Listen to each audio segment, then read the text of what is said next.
My name is Jeff, and I'm one of Steve's oldest friends, and I have been selected as best man, which is, of course, an amazing honor. Now, I mentioned that I'm Steve's oldest friend, and despite my premature male pattern baldness, this doesn't mean that I'm oldest in age. That honor probably goes to whatever middle-aged man Steve is courting these days. No, what I mean is that Steve and I have been friends for a really, really long time, and actually it's been about 20 years. Now, over that time, we've shared a lot together, and I have to say I probably know Steve just about as well as anybody in this room. But more importantly, for the purposes of this toast, it means that I've had a long, long time to collect lots of good stories about Steve, and lots of, amusing anecdotes. So, Steve, let's start at the beginning. I've been waiting a long time for this. See, I first met Steve on the bus on the way to kindergarten, and I was sort of sitting near Steve, and I thought he was a pretty cool guy, and I asked him, would you be my friend? And he looked at me and he said, no. And I was flabbergasted. I thought, well, maybe I misheard him. I said, well, would you please be my friend? And he said to me, N-O. That means no. Needless to say, I knew he was just playing hard to get. So I persisted, and eventually, after Steve warmed up to me, we became nearly inseparable with each other. We did just about everything together. X-Men battles, Star Wars battles, Warhammer battles, even real battles with cattails in the creek behind my house, which, along with our friend Tom, always left us with some bruises and cuts that we never really could quite explain to our parents. But despite being bloody and broken, we had a really good time. Steve and I were in Cub Scouts together, marching band together, and I was even there for Steve's first kiss. And no, it wasn't me. Picture this, ladies and gentlemen. It's 9th grade and the buses are lined up at the end of the day. Steve is about to walk home. Yeah, you knew I was going to tell this one. Steve is about to walk home with Tom and I. And he has a girlfriend at the time, and her name is Natalie. Now, Steve knows that Tom and I have already experienced our first kisses, and it's time for him to step up to the plate. So the clock is ticking. Natalie is walking towards the bus. Steve is nervous, and he doesn't know what to do. So he calls out, Natalie, wait! She turns. Steve gets a look in his eyes, a fierce glint of steel, as he stalks towards her. And he stares her straight in the face, and grabs her by either cheek, and just mwah, mwah, on either cheek, and just pushes her face away.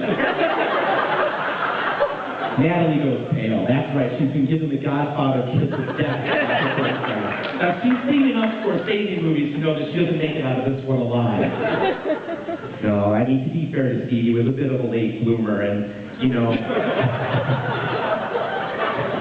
this being the evidence of this, if you look at it, he doesn't really need a razor to shave. He can just sort of stand into a very strong wind and just sort of whisks away.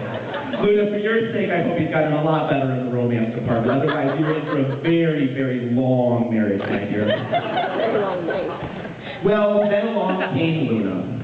And when Steve told me he was interested in pursuing a woman named Luna Marie Rodriguez Mendenez, I had two thoughts that went through my head in quick succession. The first one was, congrats, Steve, you've finally gone south of the border with a girl. No, what I mean by that, hold on, ladies and gentlemen, what I mean by that is that from Shakira to Jennifer Lopez, Steve has always had a thing for beautiful Latino women. So it wasn't entirely surprising when I found out that he was dating a woman of Puerto Rican ancestry. Now, the second thought that went through my head was that Flora, my wife, who's sitting next to me, and Luna are going to get along perfectly. And I was thinking this just based on their names alone. You think Luna, Flora, Moon, Flower, two presumably sort of odd, unique names, two very odd, probably unique people. This is going to work out just fine.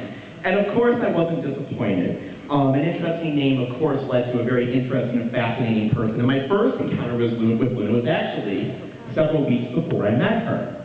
Now, what that means is that she was coming home for Thanksgiving with Steve, and I was very excited to meet this woman that Steve was dating that I had heard so much about. And I was really excited to ask her about the weather, which is the one thing, of course, that Steve asked me not to say to her. But I was excited to do it anyway, because that's just sort of how I roll. And all of a sudden, I'm sitting at my computer, and up pops the instant message box, and it's from Luna.